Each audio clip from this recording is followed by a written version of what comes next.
Hi, so this series of video presentation will discuss variance analysis, no?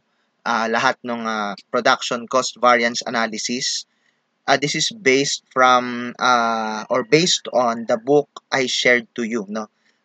For materials, it will be based on problem 14-35.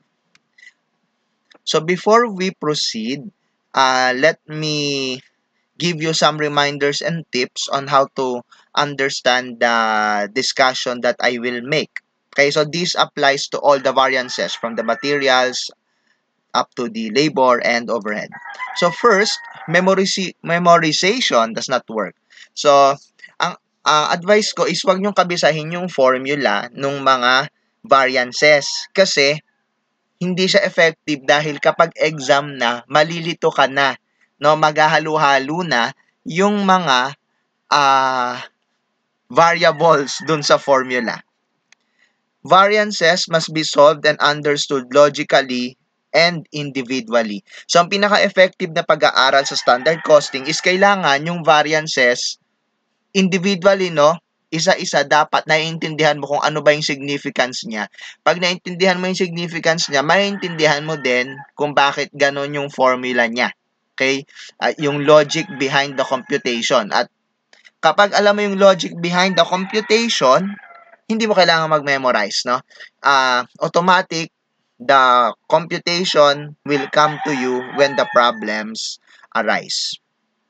So, in the following discussion, kapag red yung amount, it is an unfavorable variance. Well, if it is green, it means favorable variance.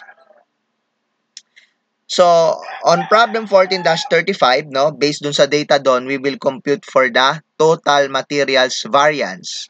So, let us now compute muna kung magkano yung standard materials per batch, no? Given naman siya, so what we have to do is to compute the cost kasi ang given ay quantity tsaka price. So let's start. So almonds, the standard per batch is $180. For cashews, that's 300 cups times $2, $600. Pistachios, $90 times 3, $270. And seasoning, $30 times 6, $180. So, the standard material cost per batch is $1,230. And according to our problem, we produced 25 batches. So that will give us the standard material cost for the actual output. That's the first requirement. 30,750. And then we will compare that to the actual material cost given na po siya sa problem. So, the difference between the actual material cost of 31,360 and the standard material cost for the actual output of 30,750 is the total material variance, which turns out to be unfavorable at $610.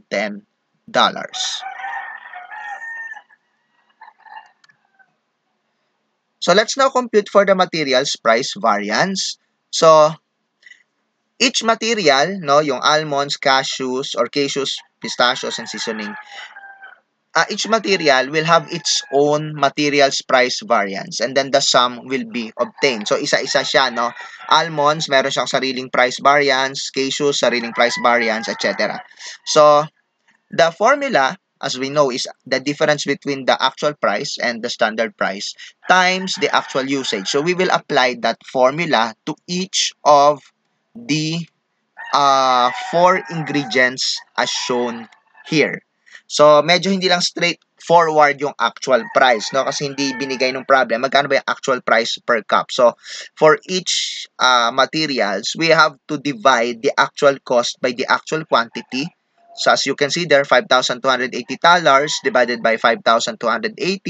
You can also see $15,040 divided by 7,520, no? And so on and so forth, no? So, yung parenthetical computation na yon, no, will give you the actual price for each materials and then deduct that from the standard cost per cup of material. Given naman po yan yung $1, $2, $3, and $6. Okay? So, getting the difference between the actual price and the standard price. No, you multiply the difference to the actual quantity used for each ingredient. So, given naman po siya sa problem, 5,280, 7,520, etc. So, it turns out, no, for each ingredient or raw material, wala po tayong materials price variance. Meaning, the actual price paid is equal to the standard price set by the company. No? So, that means our total materials price variance for this problem is nil.